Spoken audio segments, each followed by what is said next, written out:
Сәлем баршаңызға, қалдарыңыз қалай? Мен бүгін сіздерге көк галочкаға заявканы қалай жібереді, бизнес аккаунттар үшін қалай жіберу керек, соны сіздерге көрсететін болам.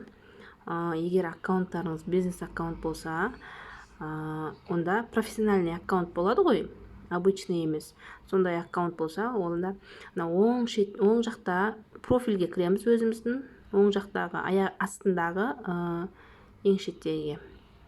И жоғарыдағы үш сызықты басамыз. Осы жерде ең бірінші шыққан настройки дегенге кіреміз. Настройки, тек қана настройки емес, настройки конфиденциальность деп тұр ғой, соған. Ары қарай. Инструменты и настройки для авторов дегенге кіреміз. Мына жерде тұр міне. 1, 2, 3, 4-ші болып тұрған. Для профессиональных аккаунтов деп жазылып тұр өзі. Соны басып кіресіздер. Міне. Яғни осы жерде шығады. Ең астында запросить подтверждение деген сөз шығып тұр, я. Осы запросить подтверждениені басып кіресіздер. Кіргеннен кейін шаг 1, шаг 2 шығады, шаг 3 шығады. Ссылка деп қойып. Осылар толтырасыздар. Подтвердите по длинности дейді.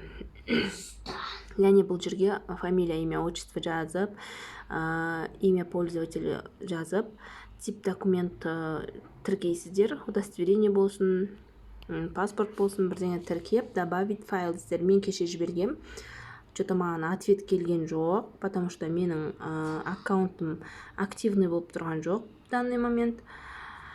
Шаг 2 дегенге подтвердите известность дегенге категория, страна, таңдайсыздар, Қазақстан деп, аудитория, не обязательно деп қойған. Негіз не обязательно деп жазылған жерлерге тоже толтырғандарыңыз дұрыс. Мысалға ссылки дейді. Ссылка 1, 2, 3 ссылка қалдырсаңыздар болады. Өздеріңіздің нормальный просмотр жинаған видеоларыңызды, не болмаса, так, короче, өздеріңіздің аккаунттарыңыздағы ссылкалардан қалдырасыздар. Аудитория деген жерде, міне басқан кезде, атақты қандай кісілер бар, сізге подписка жасаған, соларды белгілесеңіз болады. Солай толтырып, ең соңында отправить деп жібересіздер. Түк қиыны жоқ, оп-оңай.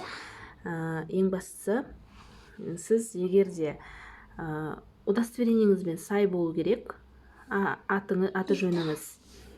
Осылай жібересіздер. Инстаграм потом ответ келеді, көк галочкаға рұқсат берет, бермейтіні туралы. Так, рахмет тыңдағандарыңызға. Лайк басып, коммент жазып, не болмаса подписка жасап кетсеңіздер болады. Келесі жолы бұдан да қызық видео салатын болам.